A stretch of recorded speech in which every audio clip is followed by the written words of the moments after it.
Have you ever felt a whisper calling from somewhere deep within your chest? Not a voice exactly, but a gentle pull that speaks without words, like the moon drawing tides you never knew existed inside you. Tonight, that whisper has brought you here.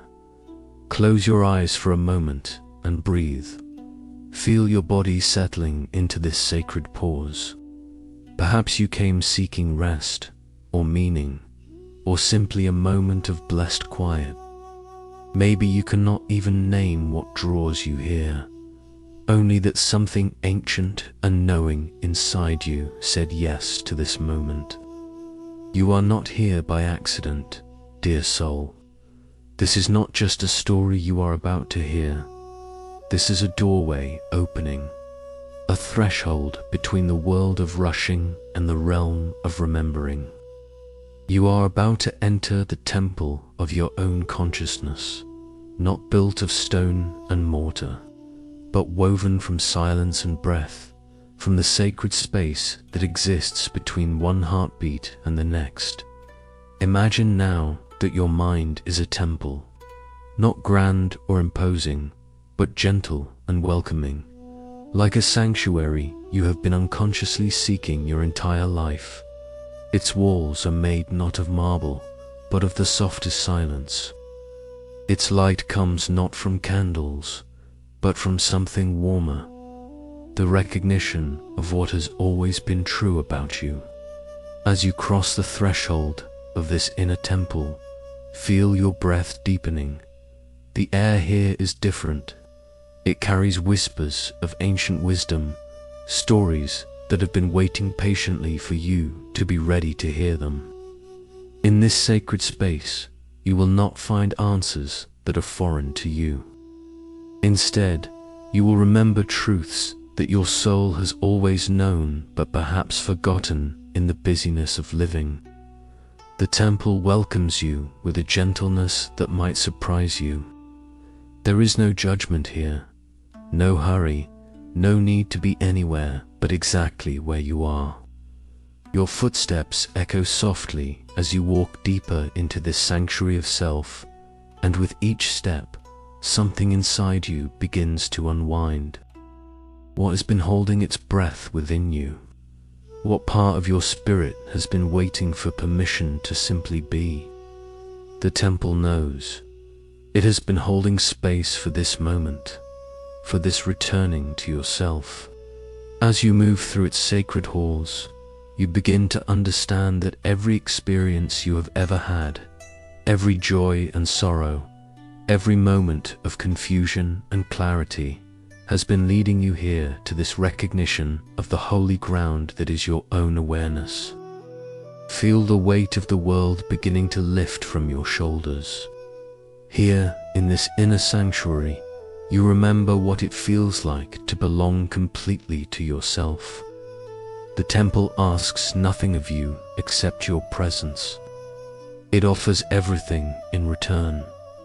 Stories that will awaken remembering, silence that will heal the noise, and a love so gentle it feels like coming home to yourself after a very long journey. Breathe deeply now. Let the temple receive you fully. You are exactly where you need to be. You are exactly who you are meant to be, and the ancient wisdom you are about to receive. It has been yours all along, waiting patiently for this moment of recognition. The journey begins now, dear one.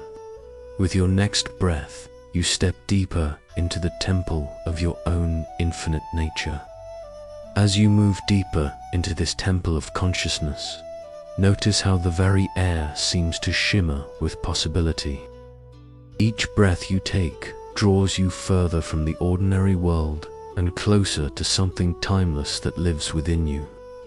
The walls here are not walls at all, but gentle boundaries made of golden light. They do not confine you, they embrace you. They hold space for the sacred work of remembering who you truly are beneath all the roles you play, all the worries you carry, all the stories you tell yourself about what you should be doing or becoming. Here, you can set all of that down. The floor beneath your feet feels soft, as if woven from clouds that have learned to hold you with infinite tenderness. With each step, you sink slightly into this divine support, feeling held in a way that perhaps you have not allowed yourself to feel in too long. When did you last feel this safe, this free to simply exist without apology or explanation? You notice now that you are not alone in this temple. The very walls seem to breathe with the presence of countless souls who have walked this path before you. Women who have carried burdens similar to yours. Hearts that have questioned and searched and ultimately found their way back to themselves. Their love surrounds you like a gentle embrace, reminding you that this journey of awakening is as old as consciousness itself. The light in this place comes from everywhere and nowhere, illuminating without casting shadows. It is the light of pure awareness, the same light that shines in your eyes when you truly see a sunset, when you watch a child at play, when you feel the presence of something greater than yourself in moments of unexpected grace. Subscribe to the channel so you don't miss future chapters, and share in the comments how you're feeling as we walk this sacred path together. As you continue moving through this inner sanctuary, you begin to sense that the temple is not something separate from you. It is not a place you visit, but a truth you inhabit.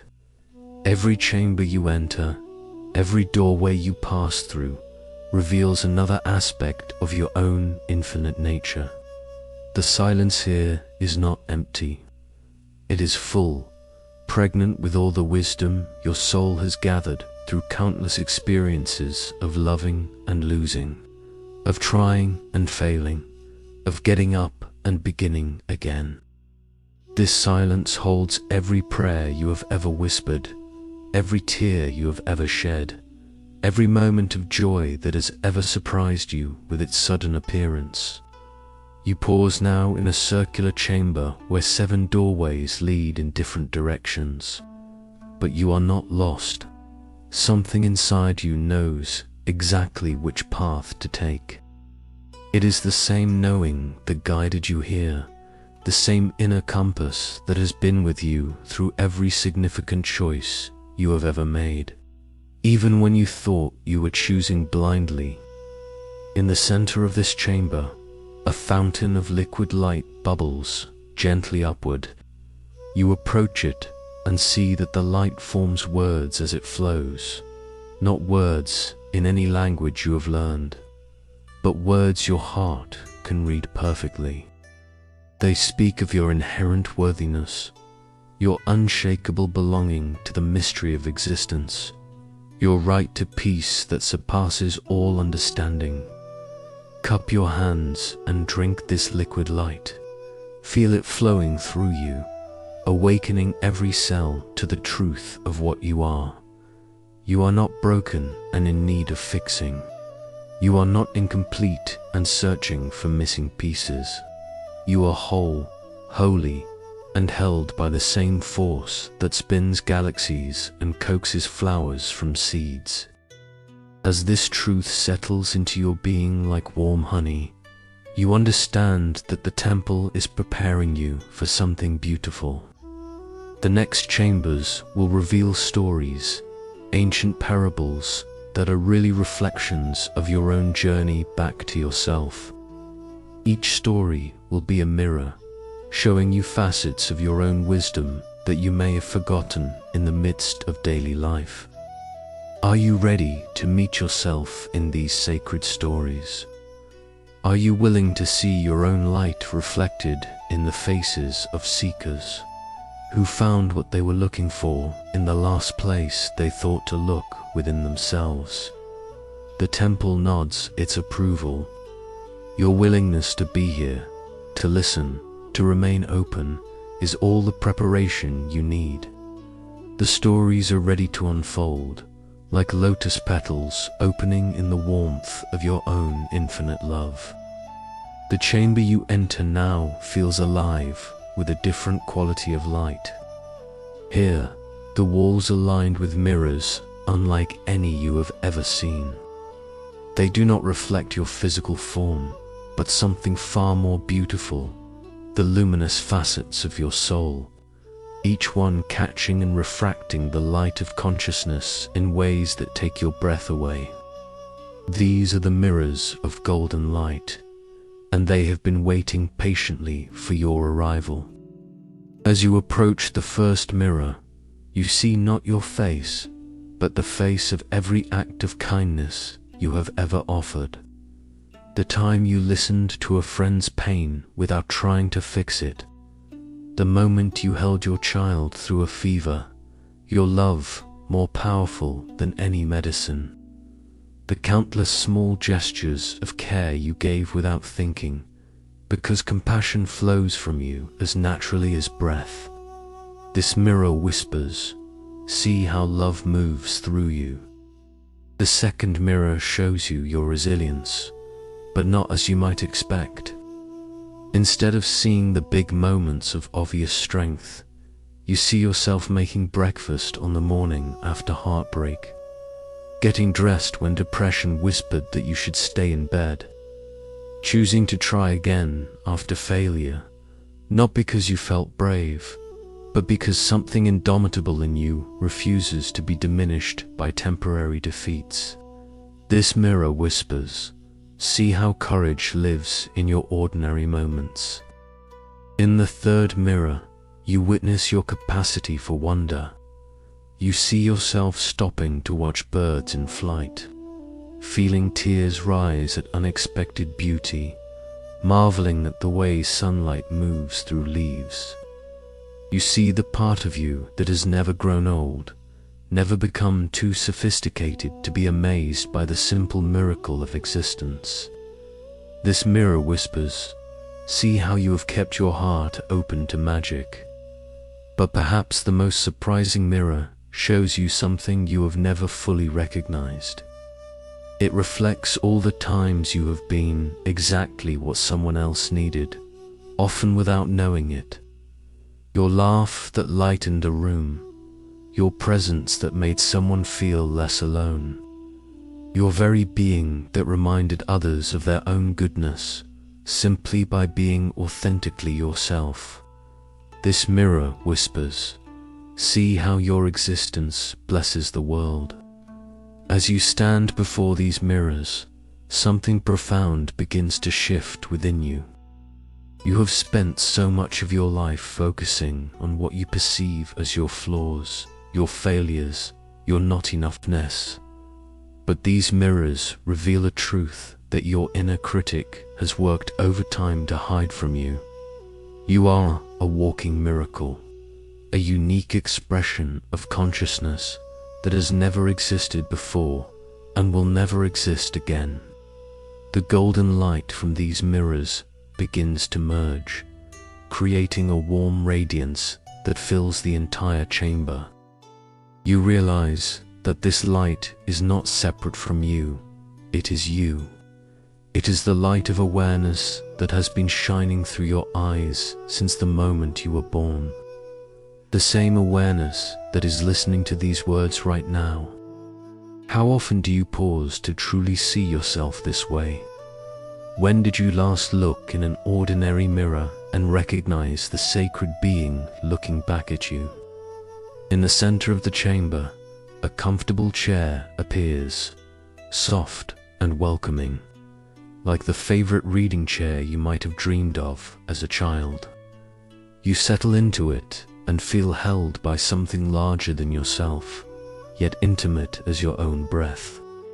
From this place of deep rest, you understand that you are about to meet others who have sat in this same chair, looked into these same mirrors, and discovered truths that transformed their understanding of what it means to be human. The first story begins to shimmer in the air before you, taking shape like mist becoming form. You will meet Carver soon, a woman whose search for wisdom led her on journeys across continents and through countless teachings, only to discover that what she sought had been traveling with her all along. Her story is your story. Her searching is your searching. Her discovery will be your remembering. The chair holds you gently as the temple prepares to share these sacred tales. Each story will be a different facet of the same jewel, the jewel of awakening to what you have always been. Some will make you smile with recognition. Others might bring tears of relief. All of them will remind you of a truth so simple, so obvious, that the mind can easily overlook it. You are already what you seek. You have always been whole. The temple knows this. The mirrors know this. And somewhere in the depths of your being, beyond all doubt and questioning, you know this too. Rest now in this knowing. Let the golden light of these mirrors saturate every cell of your being as you prepare to witness the beautiful unfolding of seekers finding their way home to themselves. In the gentle radiance of the mirror chamber, a story begins to unfold before you like a flower opening to morning light. You see a woman named Carver, and immediately something in you recognizes her restless energy, her sincere seeking, her deep longing for truth. Carver has been traveling for 17 years. She has studied with masters in mountain monasteries where the air is thin and silence thick as honey. She has learned ancient chants in languages that predate written history. She has fasted in deserts, meditated in caves, and walked pilgrimage routes that millions of feet have worn smooth with devotion. Her backpack is heavy with certificates and teachings, blessed amulets and sacred texts. She can discuss the subtle differences between 47 varieties of meditation. She knows the names of enlightened beings in 7 traditions. Yet something inside her remains hungry, seeking, incomplete. Does this feel familiar to you, dear one? This sense of searching, of accumulating wisdom like beautiful shells on a beach, yet still feeling that the most essential piece remains just out of reach. On this particular evening, Carver finds herself in a small village where an old woman sits outside her simple home, gazing up at the night sky. The woman's face is weathered like driftwood, beautiful in its simplicity. She possesses none of the credentials Carver has learned to value, yet there is something about her presence that makes Carver pause. "I have traveled the world seeking enlightenment," Carver tells the old woman.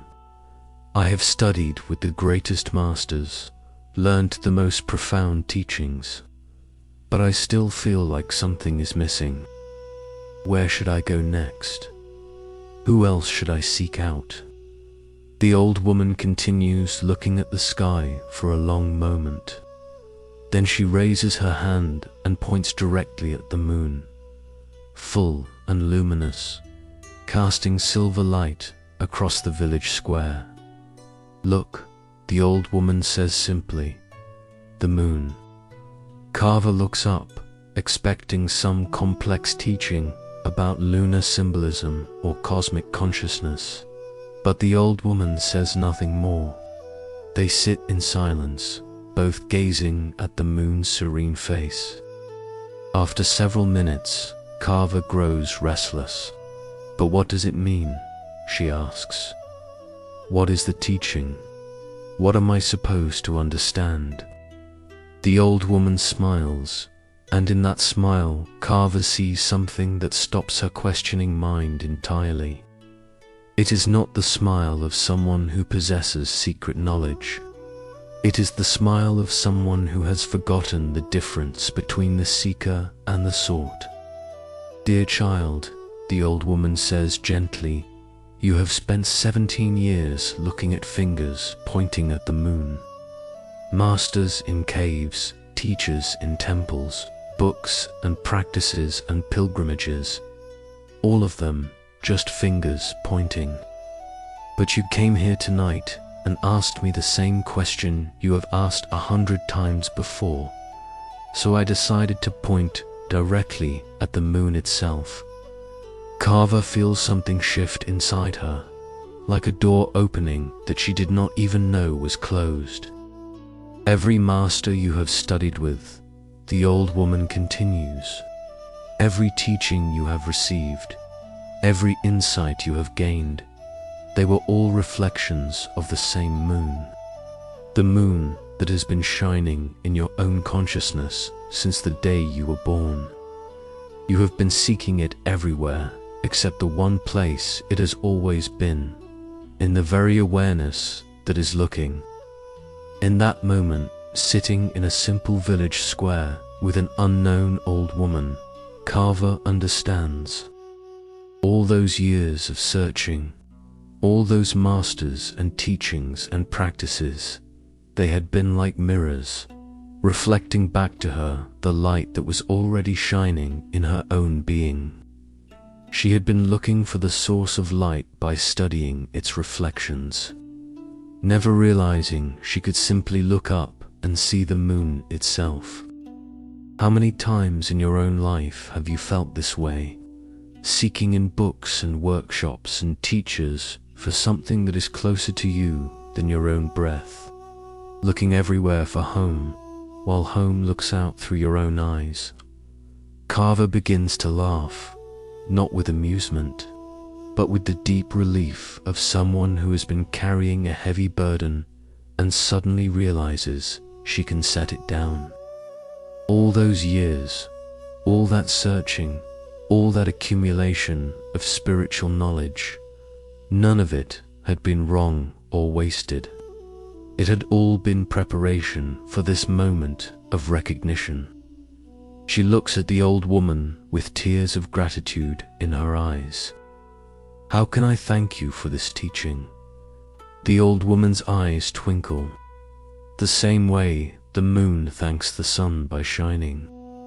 That night, Carver sleeps under the stars for the first time in years without consulting her astrology charts or meditation schedule. She simply lies on the earth and feels held by the same vast awareness that holds the moon, the stars, and every seeker who has ever looked up and wondered about their place in the mystery. When morning comes, Carver begins her journey home. But now she understands that she is not returning to where she started.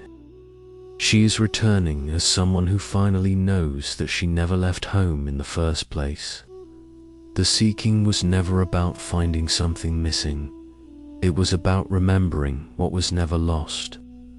As Carver's story dissolves gently back into the golden light, another tale begins to take shape in the sacred space before you. This time, you see a man whose life appears to be everything our world tells us we should want, yet his heart knows a different truth.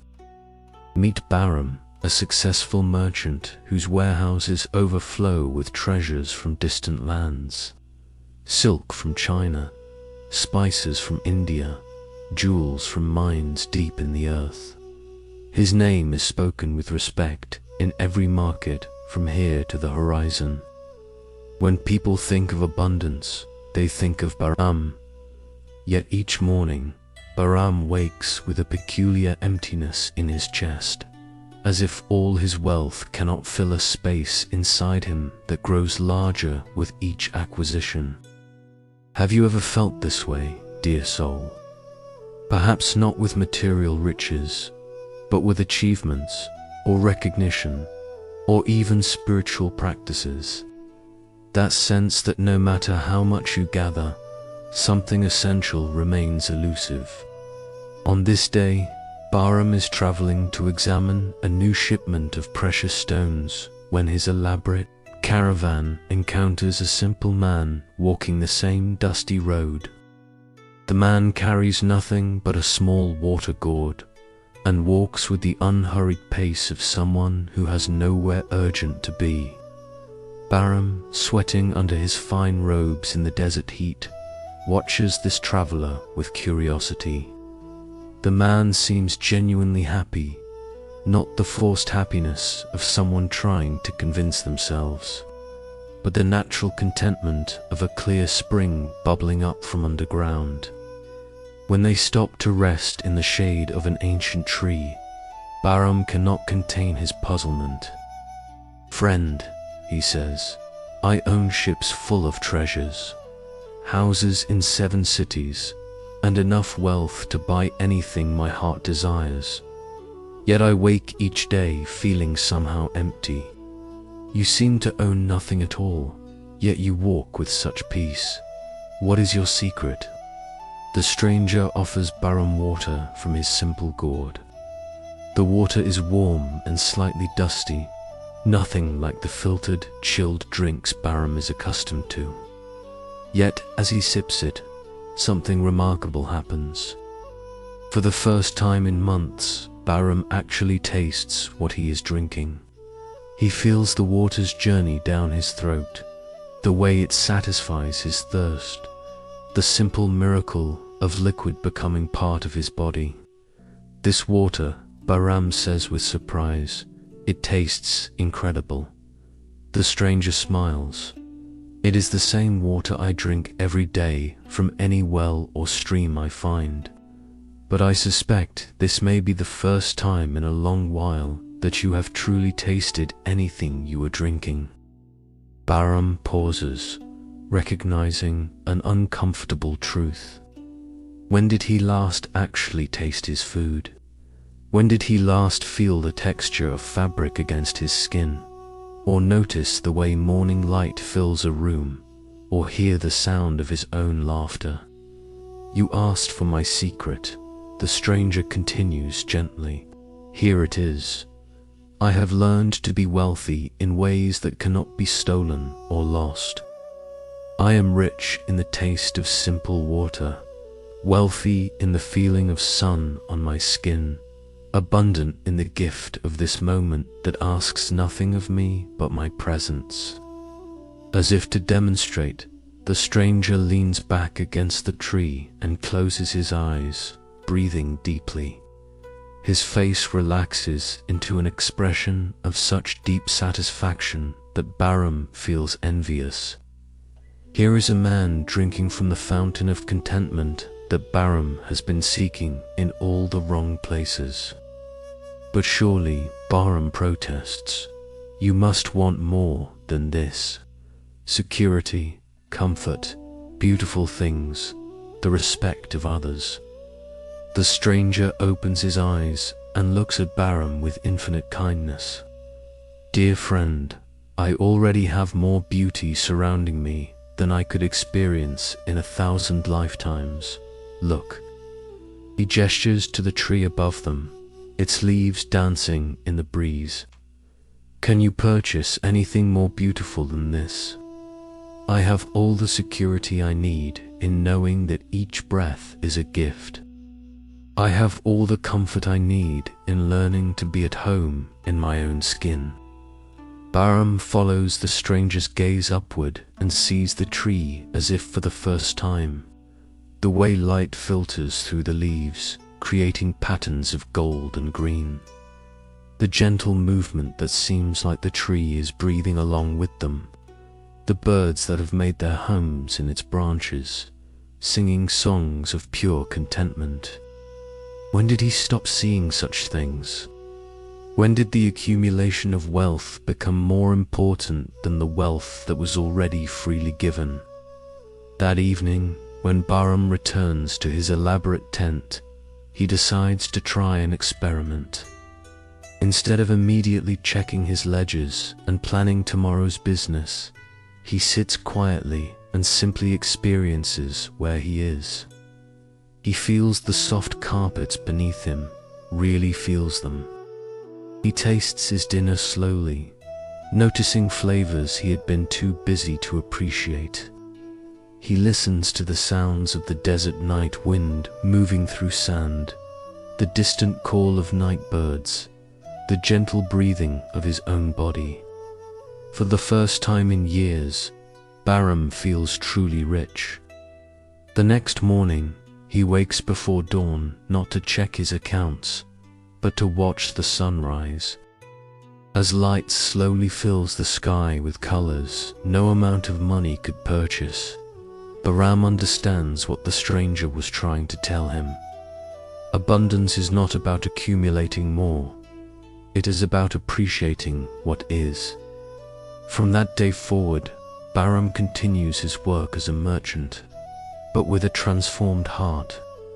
He still deals in treasures, but now he recognizes that the greatest treasures cannot be bought or sold. They are given freely to anyone wise enough to receive them. The taste of cool water, the warmth of sunlight, the miracle of this breath, this moment, this inexplicably generous universe that asks nothing in return for its gifts. In your own life, what simple treasures have been waiting for your attention? What abundance already surrounds you, asking only for your presence to transform the ordinary into the sacred? The temple grows quieter now, as if holding its breath for the next story to unfold. In this gentle hush, you see a man whose hands are stained with the honest work of creation, whose eyes hold both the joy of building and the pain of watching his creation dissolve back into the river of time. This is Tenzin, and his story speaks to every heart that has ever loved something destined to be temporary. Tenzin is an architect, but not the kind who builds monuments to ego or profit. He builds bridges, structures that connect separated hearts, divided communities, distant shores of understanding. For 3 years, he has been designing what he believes will be his masterpiece, a bridge of extraordinary beauty and strength that will span the wide river dividing 2 villages that have lived in isolation for generations. Every morning, Tenzin walks to the construction site with the devotion of a pilgrim approaching a shrine. He runs his hands along the growing structure, feeling each joint and beam as if they were extensions of his own body. This bridge is not just engineering, it is poetry written in wood and stone, mathematics made manifest as grace. The bridge curves like a dancer's spine, strong yet elegant. Its railings are carved with patterns that tell the story of both villages, their harvests and celebrations, their sorrows and hopes intertwined like lovers' fingers. When people cross this bridge, Tenzin envisions they will not simply travel from one place to another. They will be transformed by beauty, reminded of their connection to something larger than themselves. Can you feel the love Tenzin pours into this work?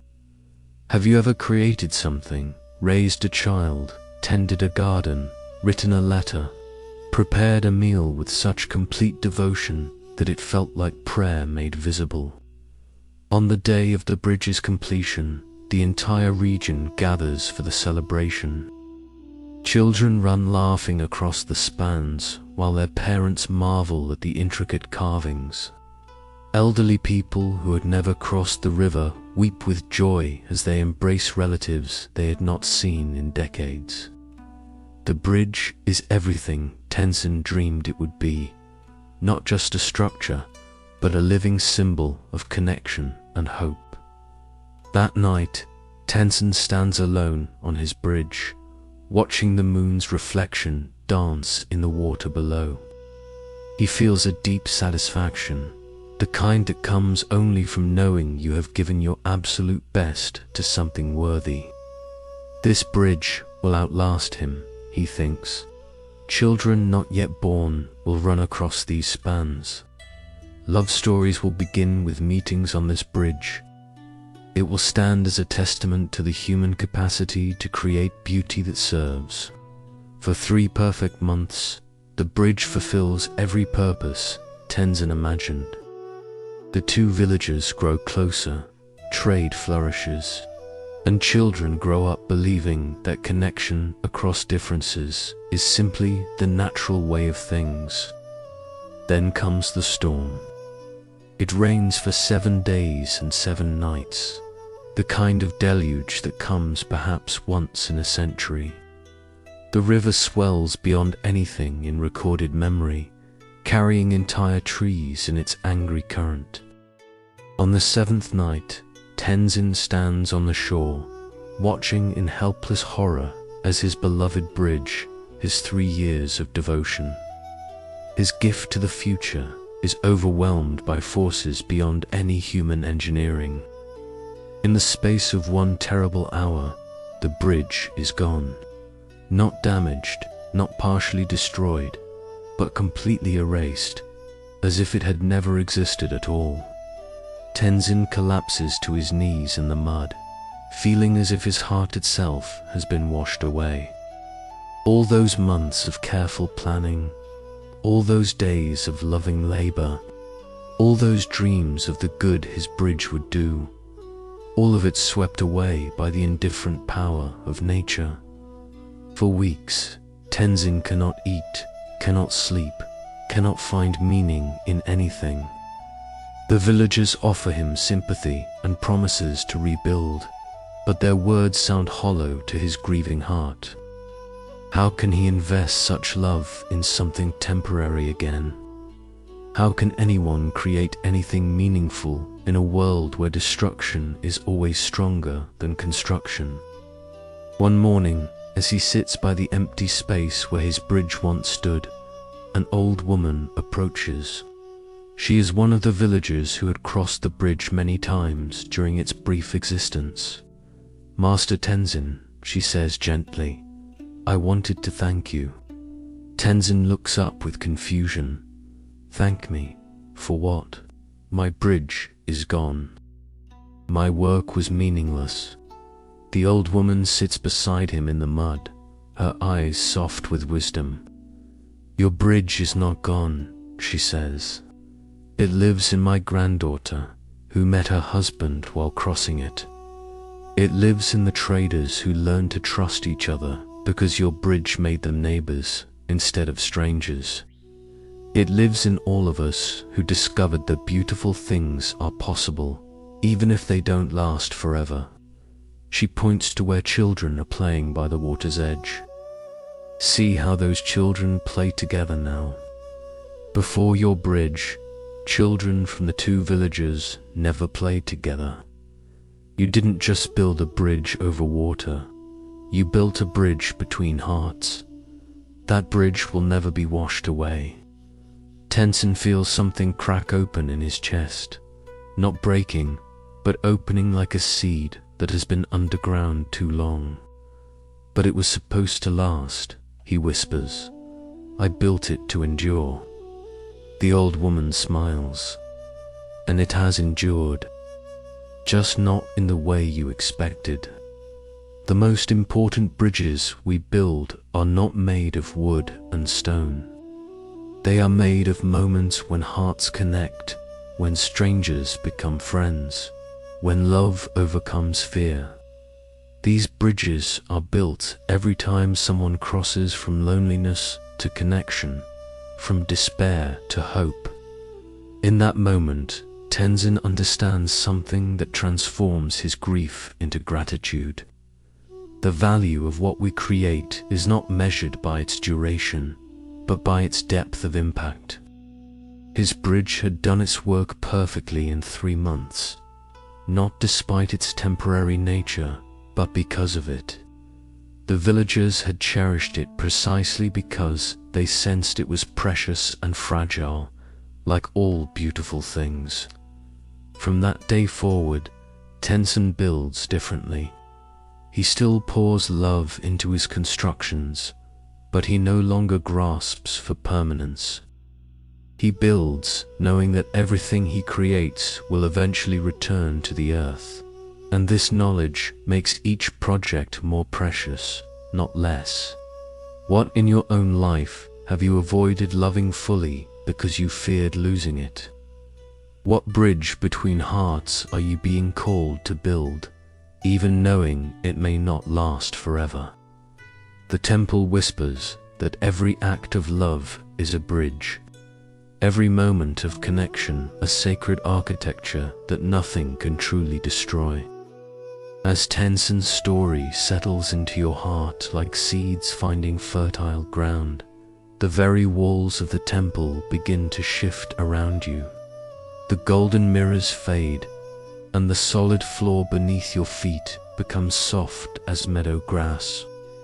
The air itself transforms, carrying fragrances impossible to name, scents of flowers that bloom only in dreams, of rain that falls upward, of light itself distilled into perfume. You have entered the garden of impossible beauty. Here, the normal rules of existence step aside to make room for deeper truths. Trees grow with their roots reaching toward stars, their branches buried deep in luminous earth. Flowers sing in harmonies that make your soul remember melodies it heard before birth. Butterflies pause mid-flight to show you glimpses of other worlds through their translucent wings. This is not a place your mind can understand, dear one. This is a place your heart recognizes as the realm where metaphor becomes reality, where the symbolic and the actual dance together in ways that bypass logic and speak directly to the part of you that knows truth when it feels it. Take a deep breath of this impossible air. Feel how it fills your lungs with more than oxygen, with possibility itself. Here, you will meet others who have discovered that their greatest wounds were actually doorways, their deepest limitations actually invitations to transcendence. The path through this garden is made of crystallized laughter, each step creating tiny chimes that harmonize with the singing flowers. As you walk, you notice that your footsteps leave no marks. Yet somehow the garden remembers your passing and grows more beautiful in response to your presence. Is this not how all true gardens work? The vegetables you tend with love taste sweeter than those grown with mere technique. The relationships you nurture with presence bloom more vibrantly than those you maintain out of obligation. The parts of yourself you embrace with compassion transform in ways that self-criticism never could achieve. In a clearing where moonbeams and sunbeams somehow shine simultaneously, you find a comfortable place to rest. The ground molds itself to support you perfectly, like the embrace of a grandmother who has learned the art of unconditional love through decades of practice. From here, you can see the entire garden, its impossible geometries, its flowers that exist in colors beyond the spectrum of ordinary sight, its streams that flow uphill, carrying the sound of ancient laughter. But your attention is drawn to movement in the distance. 3 figures are approaching through the garden, each one moving with the distinctive gait of someone who has learned to dance with their own uniqueness rather than fight against it. The first figure walks with a strange swaying motion that might look awkward anywhere else, but appears perfectly graceful here in this realm of transformed perception. This is Ulta, and her story will remind you that what the world calls defect, the universe often calls design. The second figure moves with the measured pace of someone who has learned that stillness can be more powerful than action, that listening can accomplish more than speaking. This is Jindo, whose quest for the perfect sound led him to discover the music that plays in silence itself. The third figure seems to flow rather than walk, like water that has learned to take human form. This is Kai, who spent years trying to catch thoughts like fish, only to discover that he was the ocean all along. As they draw closer, you can see that each of them glows with a light that comes not from achievement, but from acceptance, not from perfection, but from the wisdom of embracing what is. They have each discovered the secret that the garden of impossible beauty exists to reveal that your greatest limitations are often doorways to your most extraordinary gifts. The singing flowers grow quieter now, as if the garden itself wants to hear these stories of transformation. The upside-down trees lean in with curiosity. Even the butterflies pause their impossible flight to listen. These are not stories of people who overcame their challenges through struggle or force. These are stories of souls who discovered that their challenges were actually invitations, doorways disguised as obstacles, gifts wrapped in the paper of difficulty. As they settle in the circle around you, their presence feels like warm sunlight after a long winter. You understand that you are about to receive not just stories, but transmissions of possibility. Each tale will plant seeds in the fertile soil of your own consciousness, seeds that will bloom in their own perfect timing. The garden holds its breath in anticipation. Even the impossible flowers pause their singing to listen. In this realm where up and down, possible and impossible, beautiful and broken dance together in harmony, you are about to discover truths that your logical mind might resist, but your heart will recognize immediately. Rest now in this circle of transformed souls. Feel the soft grass beneath you. Smell the fragrance of flowers that exist beyond the boundaries of ordinary reality, and prepare to meet the part of yourself that has been waiting patiently for you to recognize its wisdom.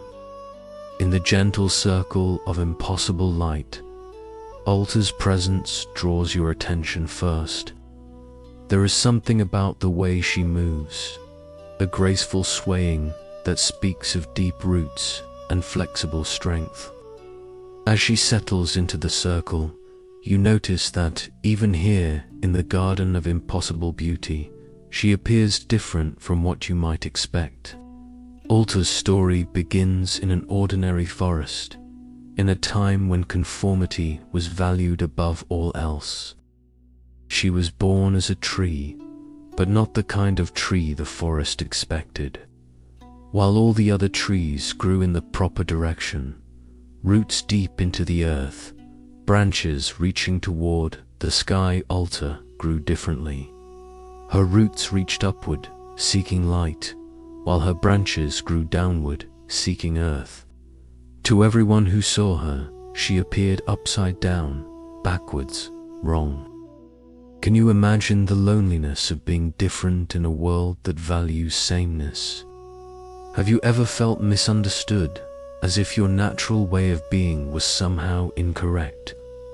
For years, the other trees whispered about Ulta when the wind blew through their leaves.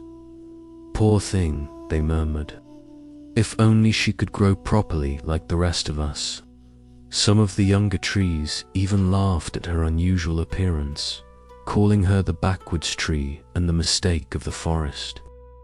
Ulta heard these whispers, felt the weight of their judgment. There were seasons when she wondered if they were right. Maybe she was broken. Maybe she should try harder to be like everyone else. She attempted to redirect her growth, to force her roots downward and her branches upward, but it felt like fighting against her own nature. The effort exhausted her and made her feel even more wrong, even more isolated. The forest council of elder trees eventually called a meeting about the Ulta problem. They debated whether she should be removed, whether her presence was somehow contaminating the natural order. A forest, declared the oldest oak, should have standards. We cannot have trees growing any which way they please. But Ulta had a few quiet allies. An ancient willow who had lived through many seasons spoke softly in her defense. Perhaps, the willow suggested, we do not understand her purpose yet. Nature rarely makes mistakes, only mysteries that take time to reveal their meaning. Still, the pressure to conform weighed heavily on Ulta's branches. She began to wonder if her very existence was a burden to others. In the dark seasons, she felt like giving up, withering away rather than continuing to be a source of embarrassment to the forest community. Then came the great drought. For months, no rain fell. The streams dried up, the springs went silent, and the groundwater sank deeper and deeper into the earth. One by one, the beautiful, properly growing trees began to wilt. Their roots, which had always reached downward in the accepted manner, could no longer find the water they needed to survive. The forest that had once been lush and green began to turn brown. Leaves fell in what should have been the season of growth. The animals who depended on the forest's shelter began to flee to other regions. What had once been a thriving community faced the very real possibility of complete destruction. It was during the darkest part of this crisis that something remarkable happened. While every other tree in the forest struggled with thirst, Ulta remained green and vibrant. Her upward-reaching roots had found sources of moisture that no one else could access. Morning dew, atmospheric humidity, hidden springs of underground water that flowed closer to the surface than anyone had imagined. But more importantly, her downward-growing branches had created something unprecedented. They formed natural channels that caught and directed what little moisture existed directly to the other tree's roots. Her backwards growth had created a distribution system that could share water throughout the entire forest ecosystem. The trees who had once mocked her unusual appearance now gathered around her with desperate gratitude. Her strange configuration, which had seemed like a defect, was actually a perfect design for precisely this situation. She had been prepared for this crisis her entire life, even when no one, including herself, understood why she was different. The old oak who had once called for her removal approached with humility. "Ulta," he said, his voice heavy with newfound respect, "we owe you our lives. What we thought was your weakness was actually your greatest strength. You were not growing wrong, you were growing exactly as the forest needed you to grow, even though we could not see it at the time." But perhaps the most profound moment came when a young sapling, newly sprouted and struggling to find her own way to grow, approached Ulta with a question that took her breath away. Ulta, the young tree, asked, "I'm growing differently too. The other young trees say I'm weird because my branches spiral instead of growing straight. They say I should try to be more normal. What should I do?" Ulta looked at this beautiful young spiral tree and felt her heart expand with understanding. "Dear one," she said gently, "the forest tried to convince me that different was wrong. But I have learned that different is often exactly what the world needs, even when we cannot see how or why. Your spiral growth might be preparing you for purposes we cannot yet imagine. Trust your nature. Trust your design. The forest needs your unique gifts, even if it takes time for others to understand." As you sit in this circle of transformed souls, what parts of yourself have you been trying to hide or change? What aspects of your nature have you been told are wrong, but might actually be preparing you for a purpose you cannot yet see. Ulta's presence in the garden radiates a deep peace that comes from finally understanding that she was never broken. She was beautifully, purposefully designed for circumstances that had not yet arrived. Her story reminds you that your own differences, your own struggles with fitting in, your own sense of being somehow backwards or wrong, might actually be preparations for gifts you are meant to give the world. The garden flowers hum with approval as Ulta's story settles into your heart. Even here, in this realm of impossible beauty, her tale stands out as a reminder that the most extraordinary gifts often come disguised as the most unwanted differences. As Ulta's wisdom settles into the sacred space around you like gentle rain soaking into thirsty earth, another presence in the circle draws your attention. Jindo sits with the profound stillness of someone who has learned that the deepest sounds arise from the deepest silence. His story unfolds like a meditation itself, each moment containing layers of meaning that your heart understands even when your mind wants to analyze. Jindo had been a monk for 37 years when he became obsessed with a legend that had been whispered in his monastery since ancient times. The legend spoke of a sacred bell whose sound could instantly awaken anyone who heard it to complete enlightenment. This bell was said to exist in their very own temple, but it had been silent for over 2 centuries. Can you feel the longing in Jindo's heart? Have you ever been captivated by the idea that if you could just find the right practice, the right teacher, the right moment, everything would suddenly become clear? The bell hung in the highest tower of the monastery, ancient and beautiful, its bronze surface green with age. Generations of monks had tried to make it ring, but it remained stubbornly silent. The old masters taught that the bell would sound only when touched by perfect spiritual purity, and this had become both inspiration and torment for those who heard the legend. Jindo became convinced that making this bell ring was his spiritual destiny. He read every text about purification practices, every instruction about achieving spiritual perfection. He fasted for weeks, meditated for hours without moving, performed prostrations until his knees bled. He studied the bell itself, examining every inch of its surface, learning about its construction, its history, its original purpose. For 100 days, Jindo climbed the tower stairs each morning before dawn.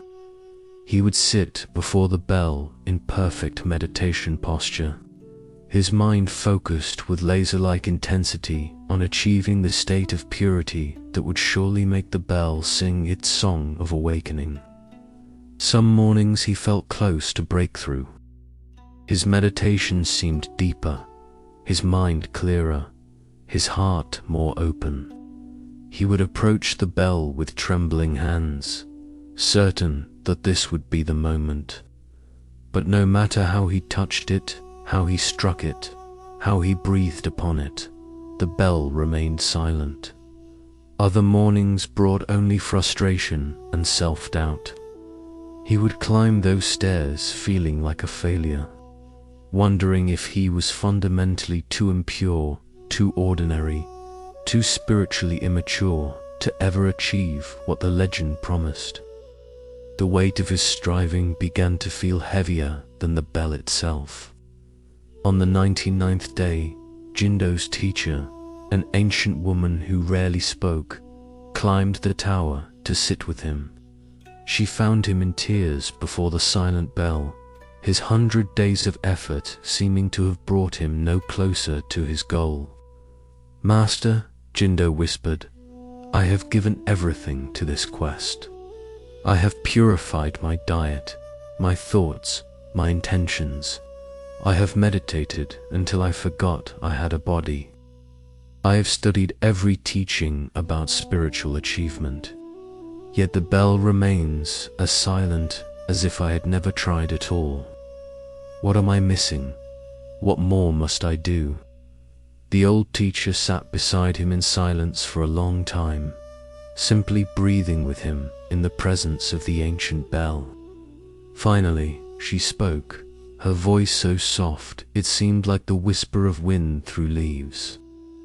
Jindo, in all these 100 days of trying to make the bell ring, have you ever simply sat with it? Not trying to achieve anything, not working toward any goal, just being present with what is. Jindo felt something crack open in his chest, not breaking, but opening like a seed that has been underground too long. I know I have been so focused on making it ring that I never considered simply sitting with it. Tomorrow, the teacher suggested gently, on your 100th day, try a different approach. Sit with the bell not as something to be conquered or achieved, but as a friend you have come to visit. Listen not for the sound you want to hear, but for the sounds that are already here. That night, Jindo could barely sleep, not from excitement about finally hearing the bell, but from something deeper, a growing sense that he had been missing something profound in his very approach to the quest. On the 100th morning, Jindo climbed the tower stairs differently.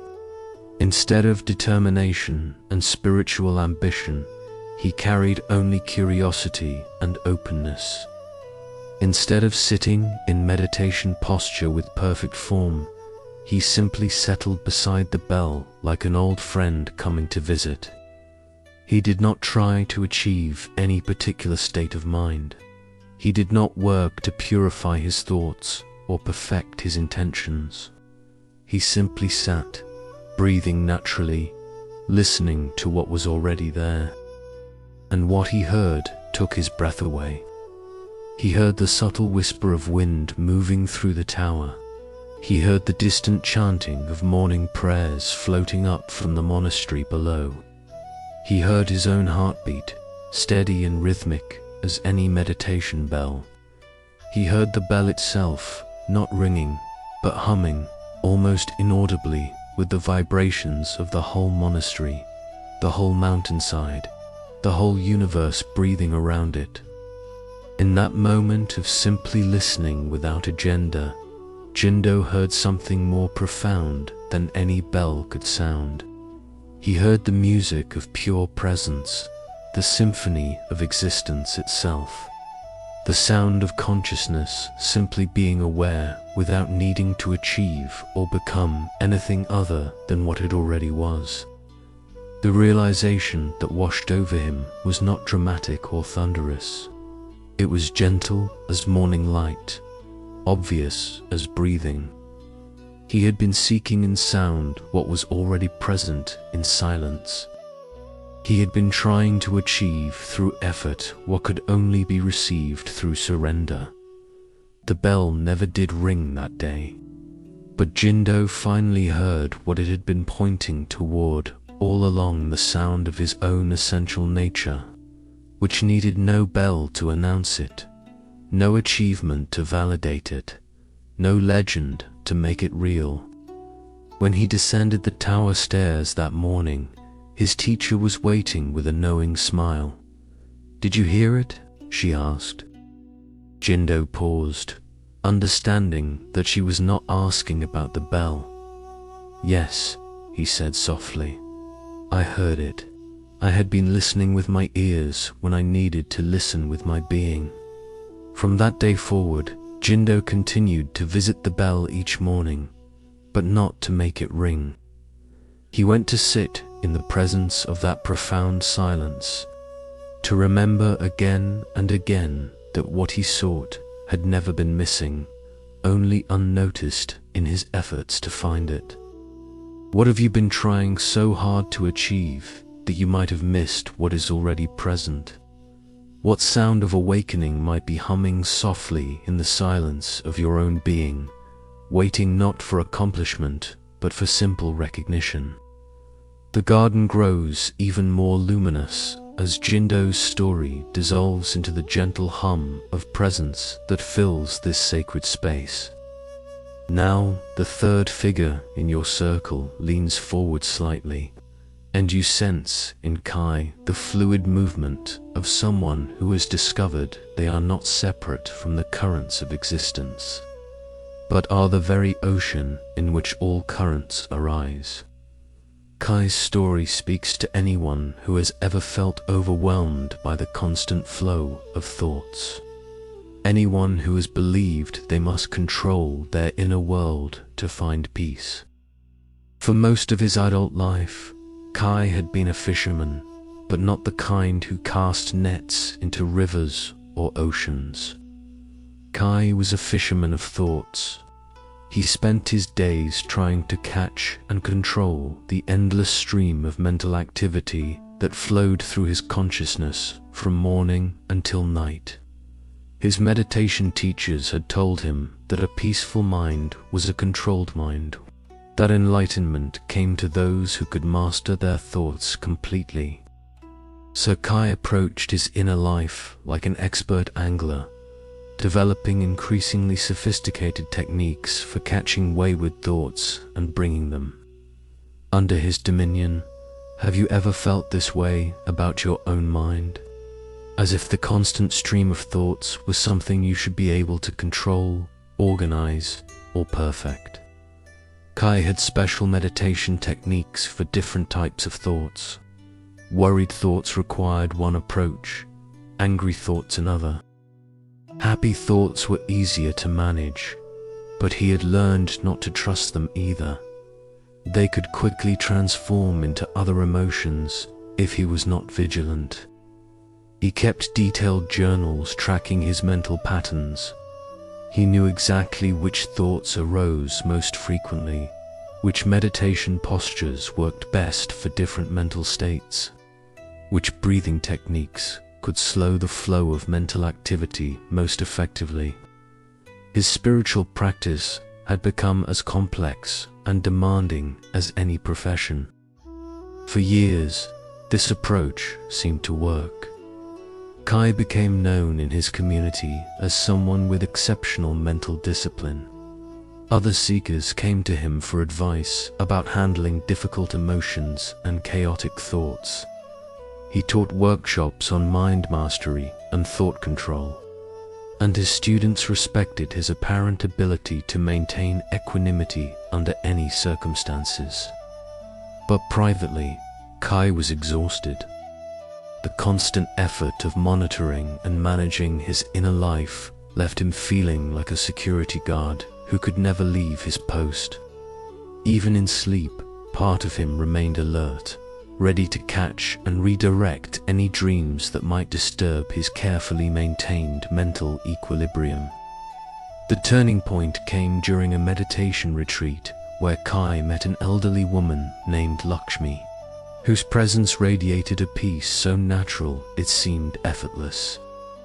Unlike Kai, who sat in perfect posture with intense concentration, Lakshmi seemed to meditate like a flower opening to sunlight, naturally, without strain, with a kind of surrendered attention that Kai found both beautiful and mysterious.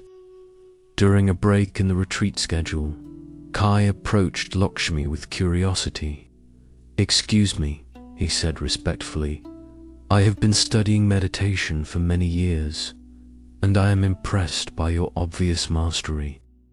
Could you share some of your techniques for controlling thoughts? Your mind seems incredibly peaceful." Lakshmi smiled with genuine warmth. "Oh, dear friend," she said, "I do not control thoughts at all.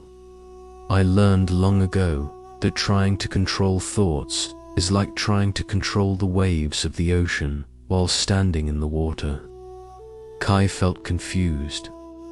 But surely, spiritual practice must involve some discipline of mind, some way of managing mental activity. "Come," Lakshmi said, leading him to a small pond near the meditation hall. "Look into this water and tell me what you see." Kai looked down and saw his reflection, along with drifting clouds, overhanging branches, and occasional ripples created by insects touching the surface. "I see my reflection, some clouds, trees, little movements in the water." "Now," Lakshmi said gently, "tell me, which of these things does the pond need to control? Which reflections should it accept and which should it reject?" Kai stared at the water, beginning to understand something that made his elaborate systems of thought control suddenly seem absurd. The pond, ... It just reflects everything naturally. It does not choose what to reflect. "Exactly," Lakshmi said, her eyes twinkling. "The pond does not struggle with the clouds that pass overhead or the leaves that fall into it. It does not try to create perfect reflections or prevent disturbing ones. It simply remains clear and open, allowing everything to pass through without resistance." She paused, letting this sink in before continuing. "Your mind, dear Kai, is like this pond. Thoughts arise and pass like clouds reflected in still water. The problem is not the thoughts themselves, but your belief that you must be the controller of thoughts rather than the open awareness in which they appear." In that moment, something fundamental shifted in Kai's understanding. He had been trying to be the fisherman catching thoughts, when his true nature was the ocean itself, vast, open, capable of holding all movements without being disturbed by any of them. But Kai asked, still grappling with this new perspective, "What about negative thoughts? Surely we should not just allow destructive mental patterns to run wild?" Lakshmi nodded with understanding. "There is wisdom in recognizing which thoughts serve life and which do not. But this discernment comes naturally when you are resting as the ocean rather than struggling as the fisherman. From the perspective of vast awareness, you can see clearly without being overwhelmed, respond wisely without being reactive." That evening, Kai tried a completely different approach to meditation. Instead of monitoring and managing his thoughts, he simply rested as the aware space in which thoughts arose. Instead of being the fisherman with nets and hooks, he relaxed into being the ocean itself. At first, the lack of control felt terrifying. Thoughts seemed to arise more chaotically without his usual management techniques. But gradually, he began to notice something remarkable. The thoughts continued to arise and pass, but they no longer felt like problems to be solved. They were simply movements in the vast space of his own awareness, no more concerning than waves in an infinite ocean.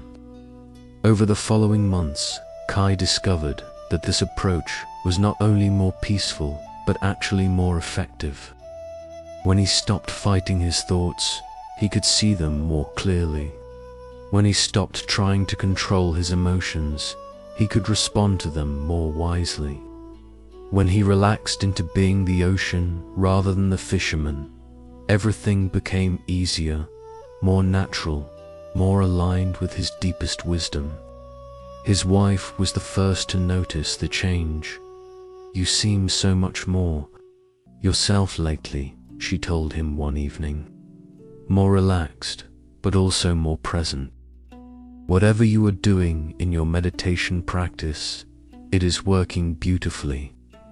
Kai smiled, remembering his years of exhausting effort to achieve what he now experienced as his natural state. "I stopped trying to catch fish," he said, "and remembered that I am the ocean." What in your own life have you been trying to control or manage that might flow more easily if you could relax into being the awareness in which it arises? What if your thoughts and emotions are not problems to be solved, but simply movements in the vast ocean of your own being? As Kai's ocean wisdom ripples through the sacred space around you, the final figure in this circle of transformed souls prepares to share his story.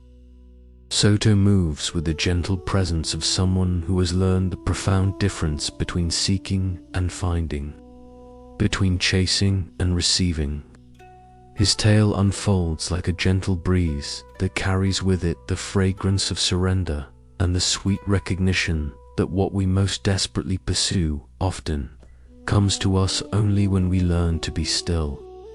Soto had been a monk for 23 years when he first heard the legend of the celestial butterfly, a creature of such ethereal beauty that merely seeing it was said to awaken instant enlightenment. According to the ancient texts, this butterfly appeared only to those whose spiritual practice had reached perfect purity, and only during the full moon of the 7th month. The descriptions of this legendary creature filled Soto's imagination with wonder. It was said to have wings like stained glass windows that showed visions of other realms, to move with a grace that defied natural law, and to emanate a light that could illuminate the darkest corners of the human heart. Most incredibly, those who witnessed its appearance reported experiencing immediate liberation from all suffering. Can you feel the magnetism of such a promise? Have you ever been drawn to something that seemed to hold the key to everything you were seeking? Peace, purpose, understanding, freedom. Soto became completely consumed with finding this butterfly. He studied every text that mentioned it, memorized the descriptions of when and where it might appear, and began structuring his entire spiritual practice around becoming worthy of its visitation. He fasted during the prescribed periods, meditated in the specific postures the texts recommended, and even learned to identify every ordinary butterfly in the monastery gardens, thinking this knowledge might somehow prepare him for recognizing the extraordinary one. For 7 years, during every full moon of the 7th month, Soto would position himself in the monastery's meditation garden and wait. He would sit in perfect stillness from sunset to sunrise, his eyes scanning every shadow, his ears alert to the slightest flutter of wings, his heart pounding with anticipation that this might finally be the night. Each time, ordinary butterflies would appear, beautiful in their own way, but clearly not the transcendent being he sought. As the hours passed and dawn approached without the celestial visitation, Soto would feel waves of disappointment, frustration, and self-doubt. What was wrong with his practice? What impurity still lingered in his heart? What did he need to do to become worthy of this ultimate spiritual gift? His teacher, an old man who had watched many monks become obsessed with various spiritual goals, occasionally tried to suggest that Soto's seeking might be the very thing preventing his finding. But Soto was too focused on his quest to truly hear these gentle warnings. He interpreted them as tests of his dedication rather than invitations to reconsider his approach. By the 14th year of his search, Soto's pursuit had begun to consume not just his meditation practice, but his entire life. He found it difficult to appreciate ordinary moments because they were not the extraordinary moment he was seeking. He struggled to be present with his fellow monks because his attention was always oriented toward the future possibility of the butterfly's appearance. Even his dreams were filled with images of wings and light and the desperate hope that the next full moon would bring his liberation. The turning point came during what Soto had privately decided would be his final attempt. If the butterfly did not appear on this night, he would abandon his quest and accept that he was simply not destined for such a profound spiritual experience. As he sat in his familiar spot in the garden, Soto felt different than he had during all his previous vigils. Instead of the usual electric anticipation, he experienced something closer to grief. Grief for all the years he had spent waiting for life to begin. Grief for all the ordinary beauty he had overlooked while searching for the extraordinary. Grief for the simple peace he had sacrificed in pursuit of perfect enlightenment. For the first time in 14 years, Soto was not scanning the garden for movement or listening for the flutter of celestial wings. Instead, he found himself simply sitting with this profound sadness, feeling the weight of how much life he had missed while waiting for life to become magical. As the night deepened, something unexpected happened. Without trying to meditate, without working to achieve any particular state, Soto found himself naturally settling into a depth of stillness he had never experienced. It was not the focused concentration of his usual practice, but something softer, the stillness of complete surrender, of finally letting go of the need for anything to be different than it was. In this unexpected peace, Soto became aware of the extraordinary beauty that was actually present in the garden. The way moonlight turned dewdrops into tiny diamonds, the gentle conversation of night-blooming flowers, the patient breathing of sleeping trees. The whole garden revealed itself as a living mandala of interdependent beauty, and Soto felt himself included in this harmony not as a seeker of something special, but as a natural part of something already perfect. Somewhere in the depth of this recognition, Soto stopped seeking entirely. He was not trying to find the butterfly anymore. He was not waiting for enlightenment to arrive.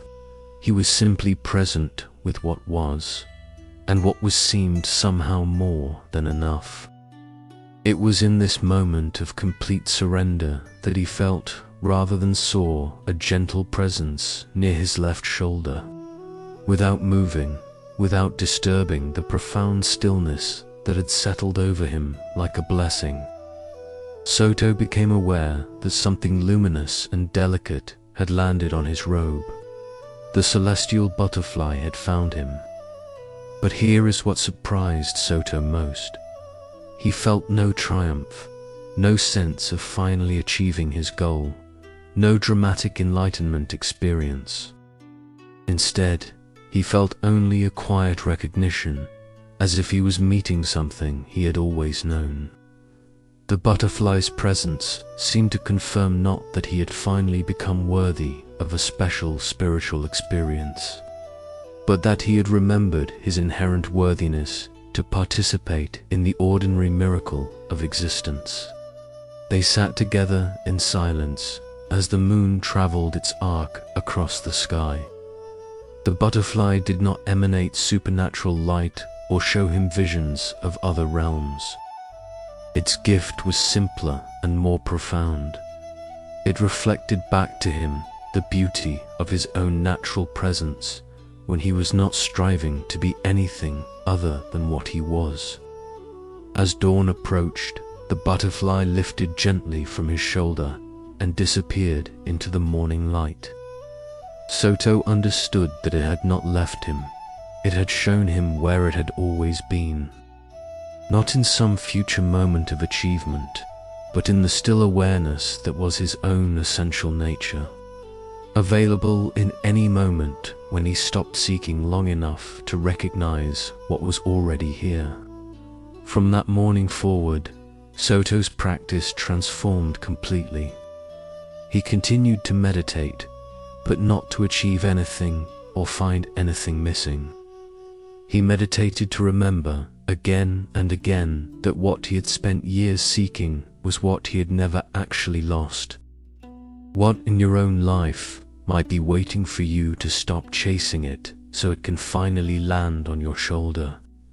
What gift of presence might be available to you right now, in this moment, if you could rest in the stillness that is already here? As the stories of Ulta, Jindo, Kai, and Soto settle into your heart like gentle rain, nourishing ancient seeds, you feel the garden around you beginning to shift once again. The singing flowers grow softer, their melodies becoming whispers. The upside-down trees seem to bow in reverence. Even the butterflies that showed other worlds through their wings come to rest, as if understanding that you are approaching the most sacred chamber of this inner temple. The air itself grows thicker, more luminous, charged with a quality of silence that feels alive. Each breath you take seems to draw you deeper into a realm where words begin to lose their power and only pure recognition remains. You are entering the sacred sanctuary, the heart of the temple, where all seeking dissolves into simple being. Feel your body relaxing even more deeply now, dear soul. The ground beneath you has become softer than clouds, supporting you with the infinite tenderness of a universe that has been waiting eons for this moment of your awakening. The very atoms of your being seem to vibrate with a frequency of coming home. Here, in this innermost chamber, there are no more stories to tell because you have become the story. There are no more mirrors to look into because you have recognized yourself as the light that illuminates all reflection. The temple reveals its ultimate secret. You were never visiting a sacred place separate from yourself. You are the temple. You have always been the temple. But the journey is not complete. In this space beyond words, two final stories wish to unfold, not as narratives you observe, but as recognitions you embody. They arise like the last notes of a symphony, carrying within them all the wisdom of what has come before, while pointing toward what has always been true. The silence here is so complete that when these final stories emerge, they seem to write themselves directly onto the fabric of your consciousness. You do not hear them with your ears, but feel them with every cell of your being. They are not about other people in distant times. They are about you, here, now. In this moment of perfect receptivity, in this sacred sanctuary, the boundaries between seeker and sought, between the one who listens and the one who speaks, dissolve like mist touched by morning sun. You understand with crystalline clarity that every story you have received tonight has been a facet of your own infinite nature, showing itself to you in forms you were ready to recognize. The temple holds its breath. Your heart holds its breath. The entire universe seems to pause in anticipation of these final revelations that will complete your journey home to yourself. Rest here now in this profound stillness. Feel how the silence embraces you, not as emptiness, but as the fullness from which all sound arises. In this sanctuary beyond sanctuary, you are about to meet the deepest wisdom of your own being, wisdom that speaks not in concepts, but in the direct transmission of truth from heart to heart. In the profound stillness of the sacred sanctuary, a presence begins to emerge from the very foundation of the temple itself. This is not another visitor or seeker, but something far more ancient and enduring. You sense the awakening of a Kala, whose name means immovable, a mountain who has stood witness to countless seasons, countless storms, countless moments of transformation. Akala's story unfolds not in words, but in waves of understanding that wash through your consciousness like gentle tides. You feel her presence as the embodiment of everything in you that has tried to remain strong by becoming rigid. Everything that has sought security through resistance to change. For countless ages, Akala had defined herself by her immovability. She stood proud and unchanging while rivers carved new paths around her base, while forests grew and died on her slopes, while civilizations rose and fell in her shadow. Her identity was built on being the one constant in a world of perpetual change. Can you feel this in your own life, beloved? The parts of you that have grown hard in an attempt to feel safe. The places where you have confused strength with rigidity, stability with resistance to life's natural flow. Akala wore her immobility like armor, believing that to be strong meant to be unyielding.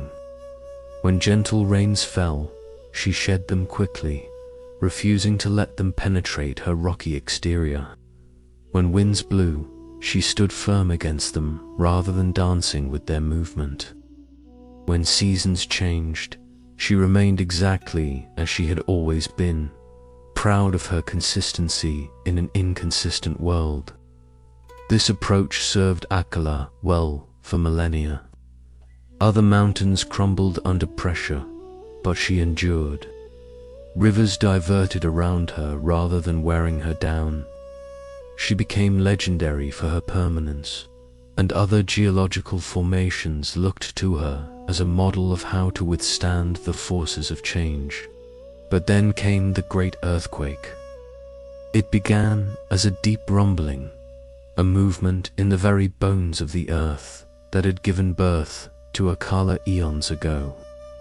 At first, she responded, as she always had, by hardening herself further, by becoming even more rigid in her determination not to be moved.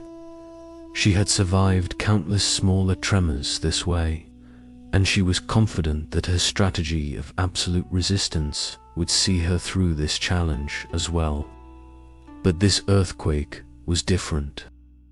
It was not a force trying to move her from outside, but a fundamental shifting in the very foundation of her being. The tectonic plates that had held her in place were reorganizing themselves, and her choice was no longer between moving and not moving.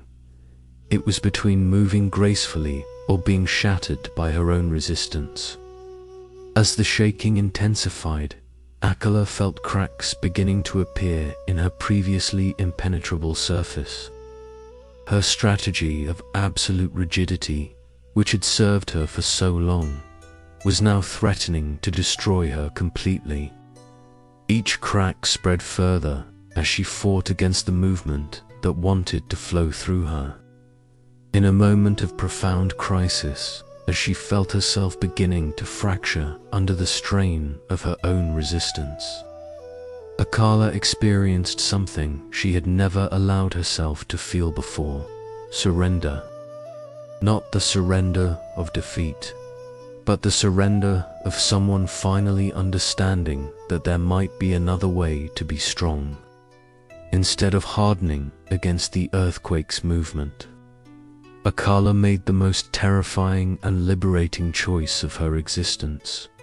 She chose to move with it. She allowed her rigid structure to become fluid, her immovable stance to become a dance. For the first time in geological ages, Akala began to sway. The transformation was extraordinary. As soon as she stopped fighting the movement and began flowing with it, the cracks in her surface began to heal. Her swaying motion absorbed and distributed the earthquake's energy rather than accumulating it to the breaking point. She discovered that she could be stable, not through rigidity, but through flexible strength, like a tree that bends in the storm rather than breaking. But the most profound shift was not physical, it was spiritual. As Akala learned to dance with the forces of change rather than resist them, she discovered a deeper kind of strength. She was still unmistakably herself, still the same mountain. But now she was a mountain that could breathe with the Earth's movement, that could participate in the planet's constant process of renewal and growth. The earthquake passed, but Akala was forever changed. She had learned that true stability comes not from being immovable, but from being rooted in something deeper than form, rooted in the awareness that can remain centered while allowing everything else to flow and change as it needs to. From that day forward, Akala became known not just for her endurance, but for her grace.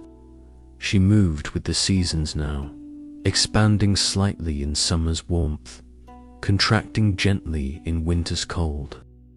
She welcomed the rains that had once slid off her hardened surface, allowing them to nourish the life that grew in her soil.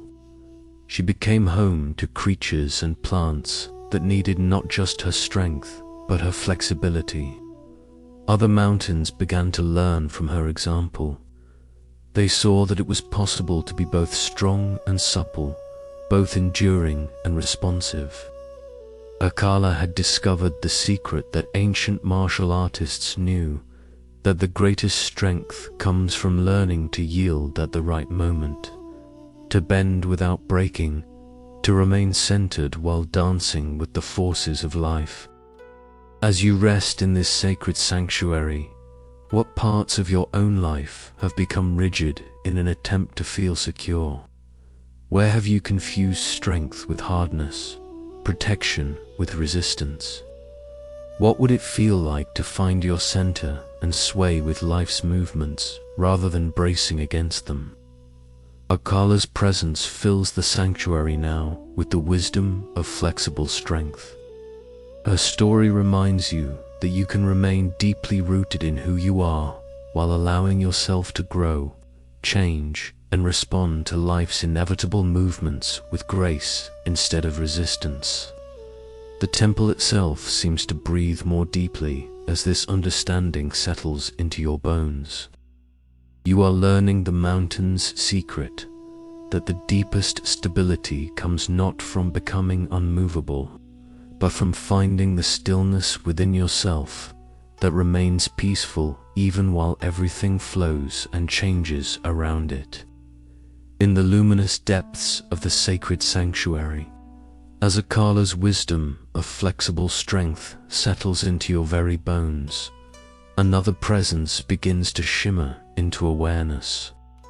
This is Morphia, the ancient weaver of dreams, whose gift is to transform the landscapes of sleep into gardens of liberation. Morphia's story unfolds like a dream itself, each layer revealing deeper truths about the hidden gifts that often arrive disguised as our deepest fears. Her presence fills the sanctuary with the soft glow of understanding that pain, when met with wisdom, can become the very wings that carry us to freedom. Morphia had been weaving dreams for centuries when Elena came to her in desperate need. Elena was a woman much like yourself, dear soul, someone who had lived with dignity and grace through many seasons, who had raised children and weathered storms, who had learned to carry responsibilities with strength and love.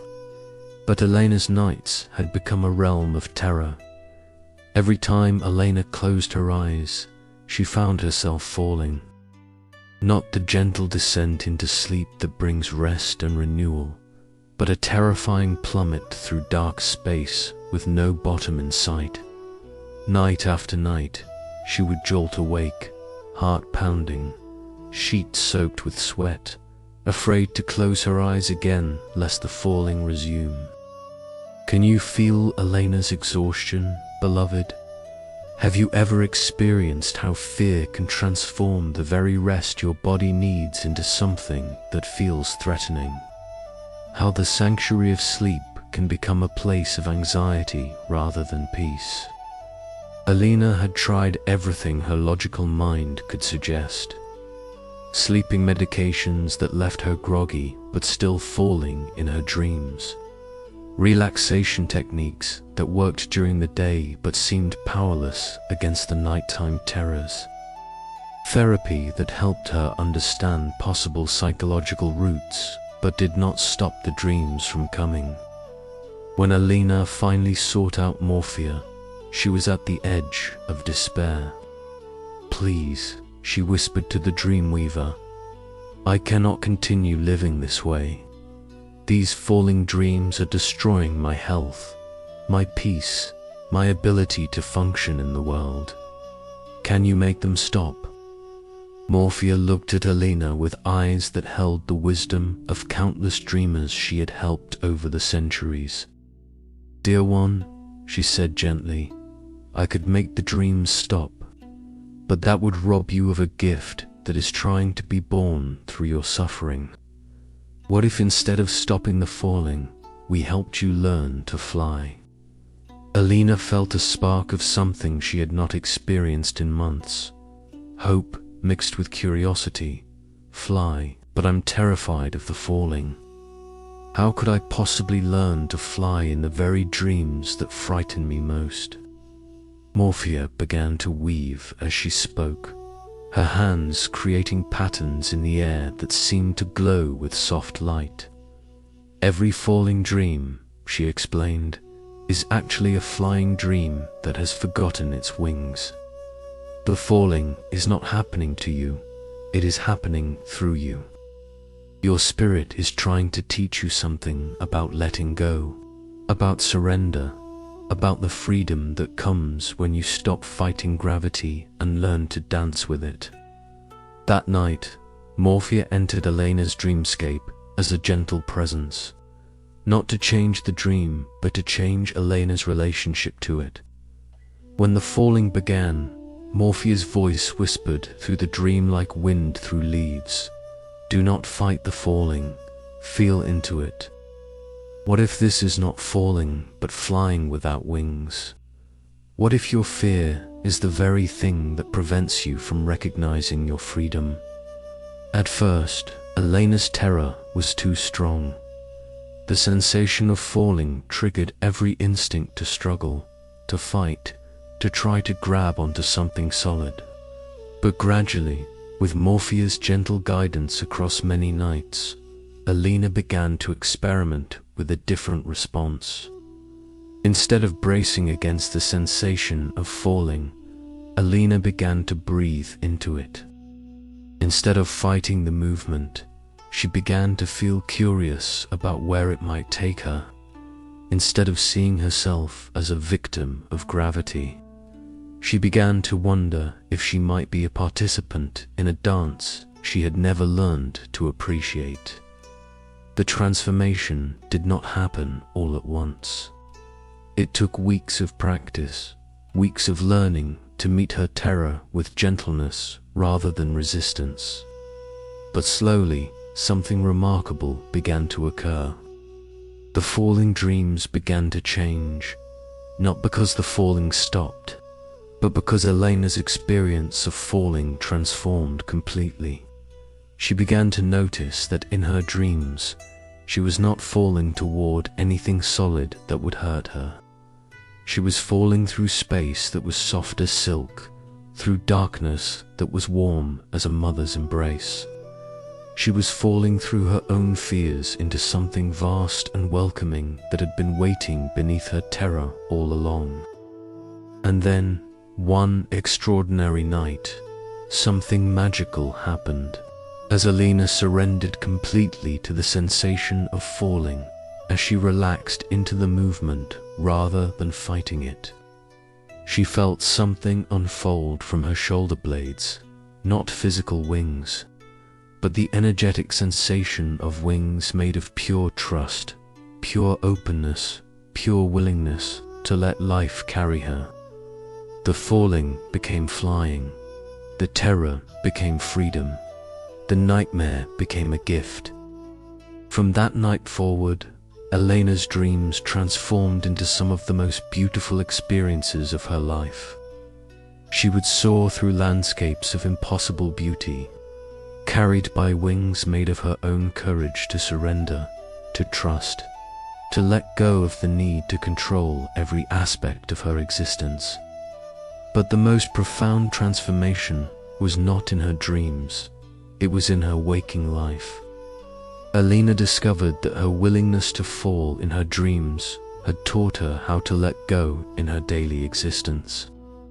She became less afraid of uncertainty, more willing to trust in outcomes she could not control, more able to find peace in the midst of life's inevitable changes.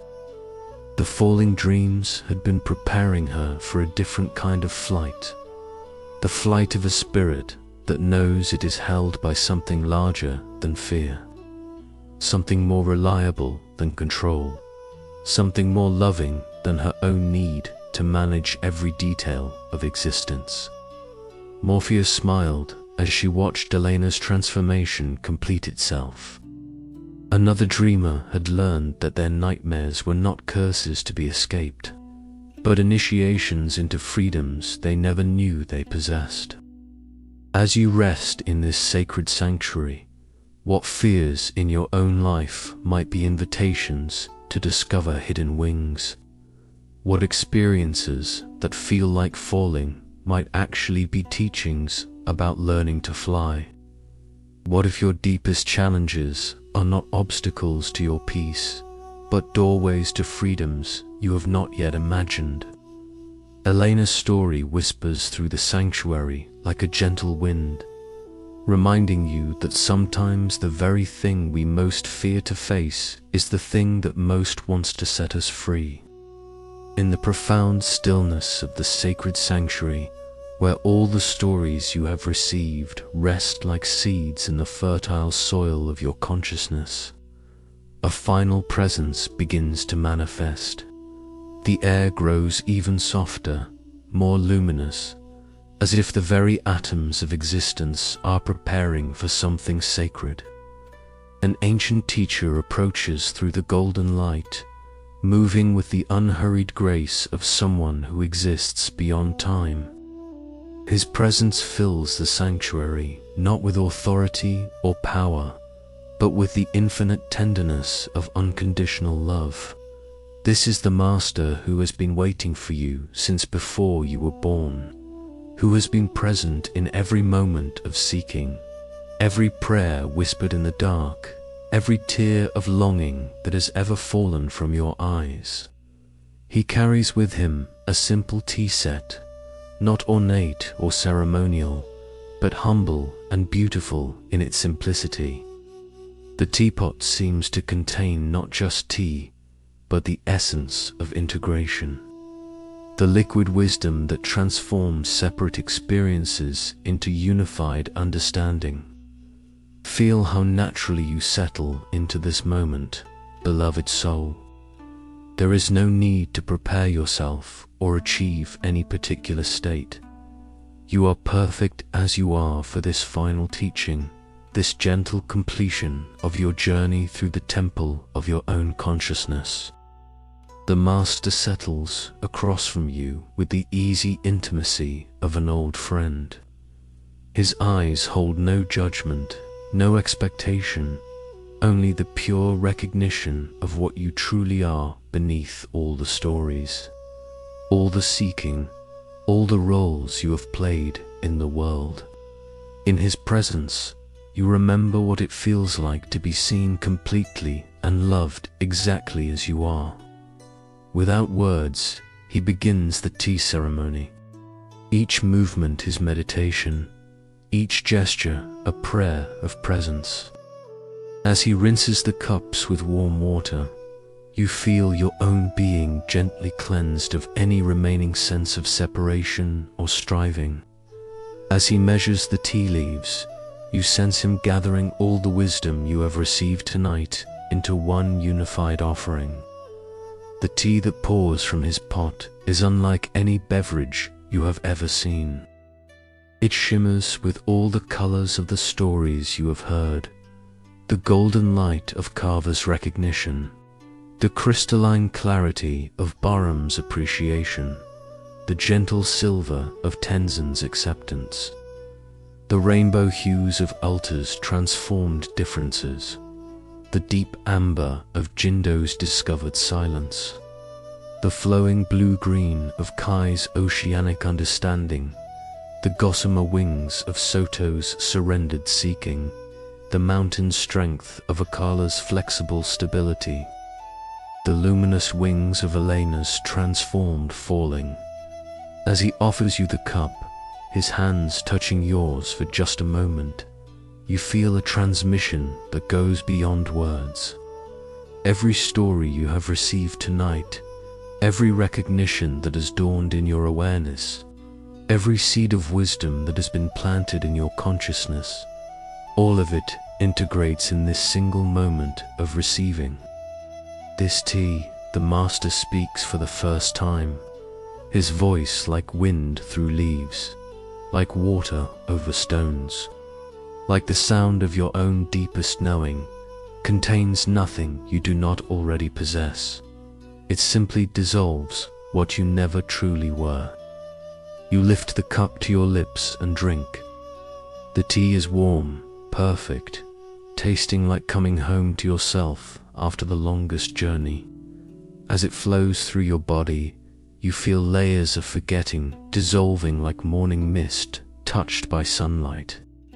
The stories you have heard are no longer separate tales about other people. They are recognitions of your own infinite nature expressing itself in countless forms. With each sip, you understand more deeply. Carver's searching was your searching, and her finding is your finding. Bahram's abundance is your abundance. Tenzin's creativity is your creativity. Ulta's uniqueness is your uniqueness.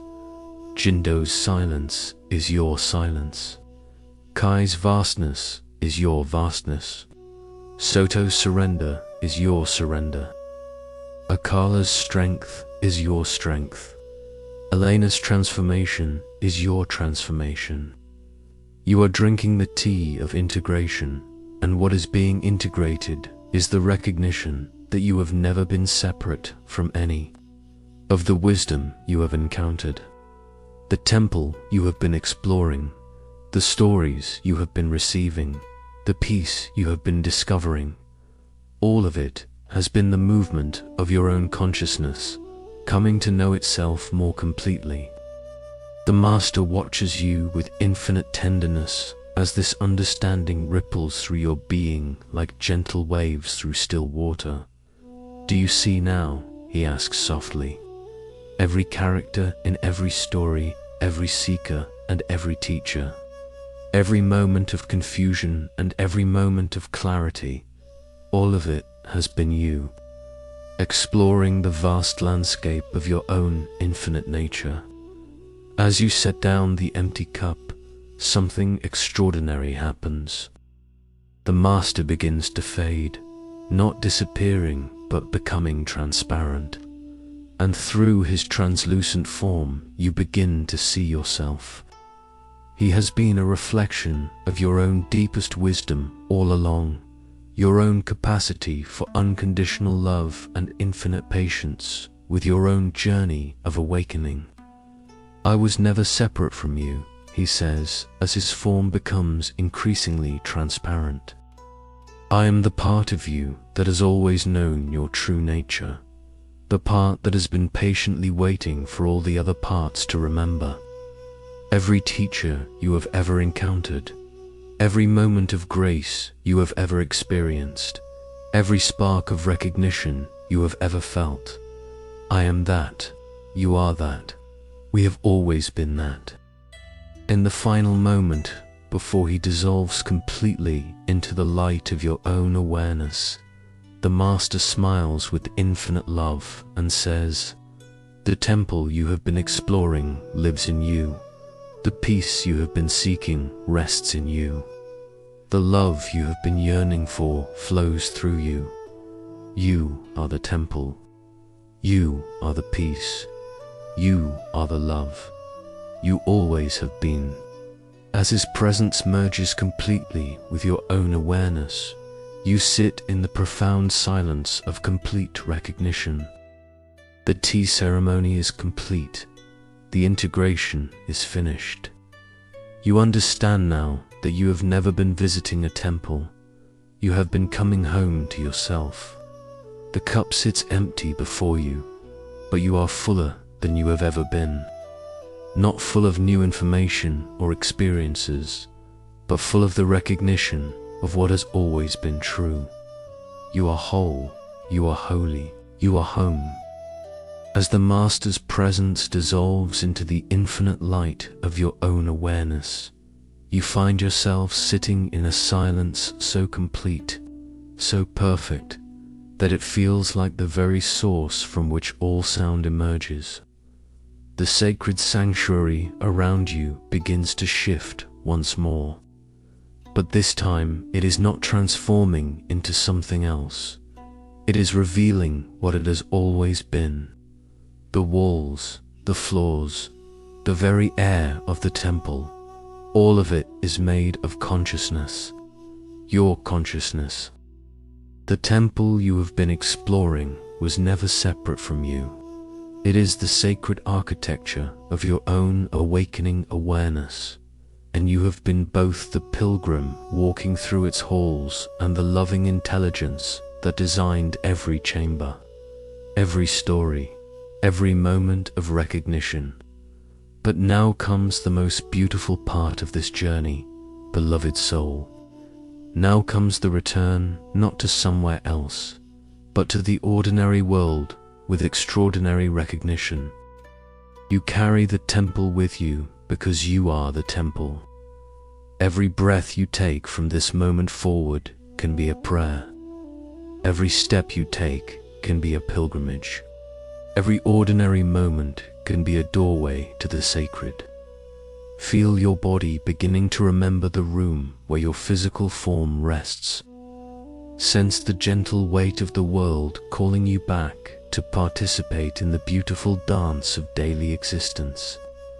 But notice that you are not leaving anything behind.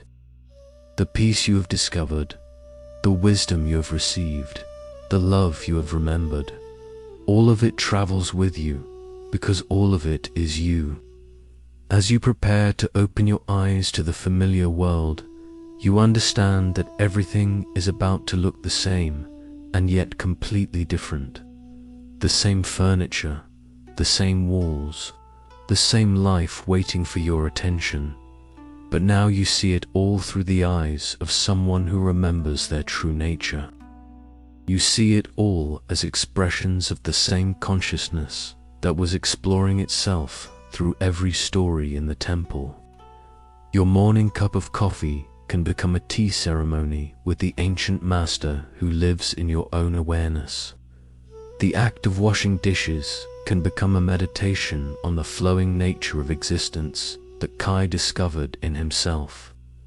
Listening deeply to a friend can become the practice of being the ocean of awareness in which all experiences arise and pass. When you encounter something in your life that feels upside down or wrong, you can remember Ulta and ask, what if this apparent flaw is actually preparation for a gift I am meant to give? When you feel overwhelmed by the constant movement of thoughts and emotions, you can remember Kai and rest as the vast space in which everything moves. When you catch yourself frantically seeking something outside yourself, you can remember Soto and practice the profound art of being still enough for life's gifts to find you. The wisdom is not separate from you now.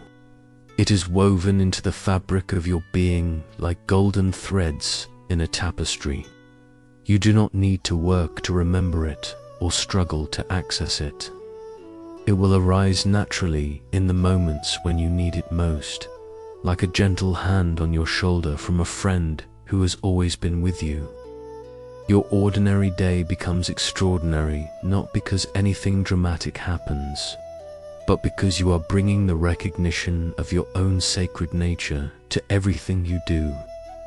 Making breakfast becomes an act of nourishing the temple of your body. Stepping outside becomes a moment of communion with the larger temple of nature. Speaking kindly to someone becomes an offering from the temple of your heart to the temple of theirs. This is how the temple lives in you, not as an idea or memory, but as a transformed way of being in the world. You understand now that enlightenment is not about escaping ordinary life, but about bringing sacred awareness to ordinary moments. Peace is not about getting away from the world, but about finding the stillness within yourself that remains calm while life flows around you. Tonight, when you place your head on your pillow, you can remember that you are resting in the temple. When you wake tomorrow morning, you can remember that you are awakening as the temple. When challenges arise, you can remember that they are arising in the temple. When joy appears, you can recognize it as the temple celebrating itself. The stories you have heard tonight will continue to work in you like seeds planted in fertile ground. They will sprout in their own perfect timing, offering you exactly the wisdom you need when you need it. Carver's recognition might arise when you are searching too hard for answers that are already present. Bahram's appreciation might bloom when you remember to taste your food. Really taste it with the gratitude of someone who recognizes abundance in simple gifts. You do not need to remember all the details of every story. You do not need to work to apply their teachings. The stories have become part of you now, woven into your consciousness, where they will emerge naturally as wisdom, as compassion, as the spontaneous knowing of what to do and how to be. Your life is about to become your spiritual practice. Your relationships are about to become your teachers. Your challenges are about to become your initiations into deeper wisdom.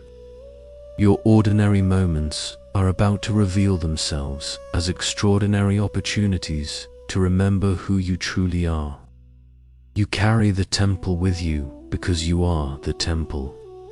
You carry the peace with you because you are the peace.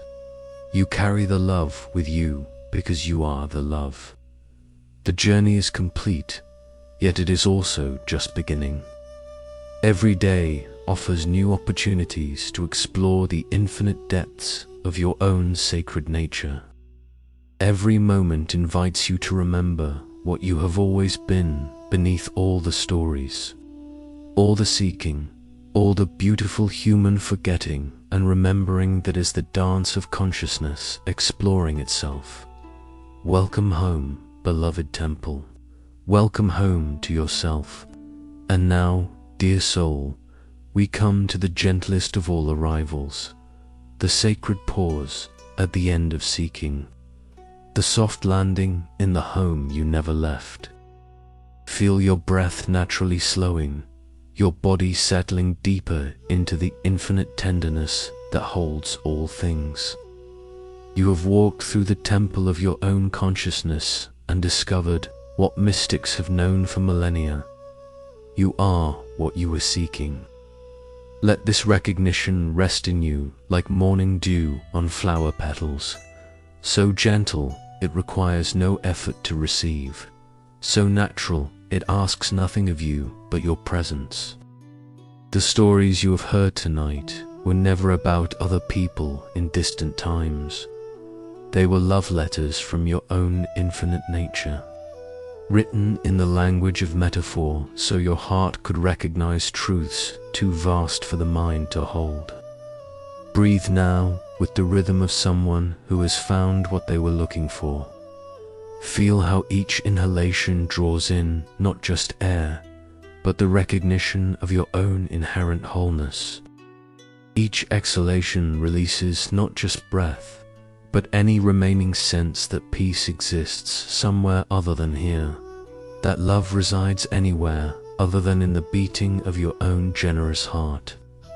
Your body rests now like a temple bell that has been gently struck, still vibrating with the resonance of recognition.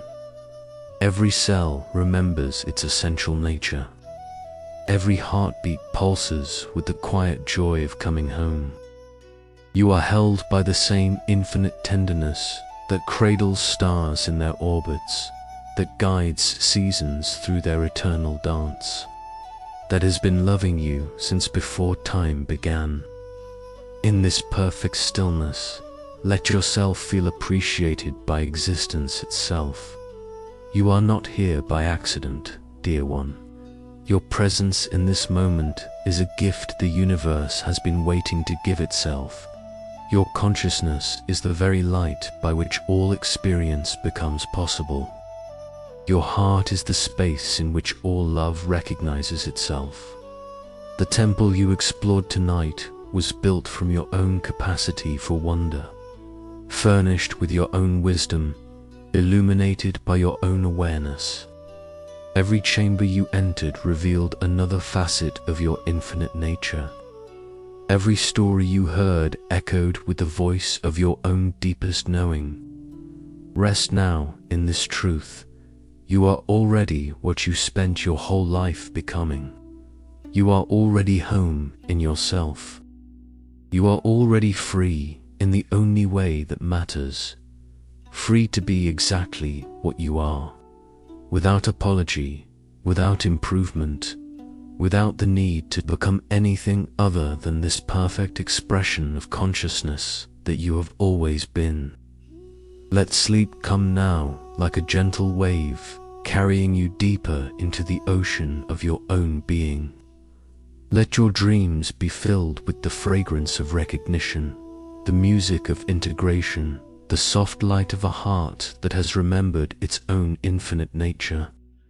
As consciousness settles into the deepest rest, carry with you this final whisper of truth.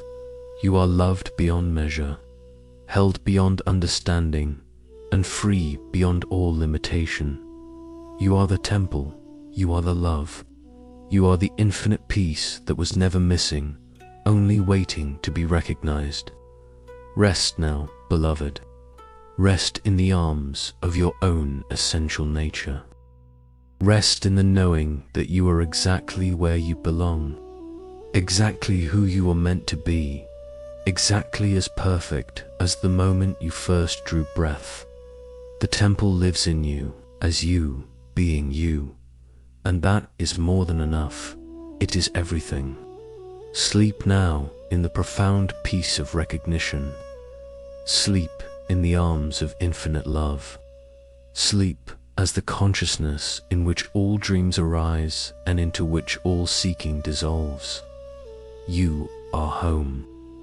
You have always been home, and home is exactly where you are.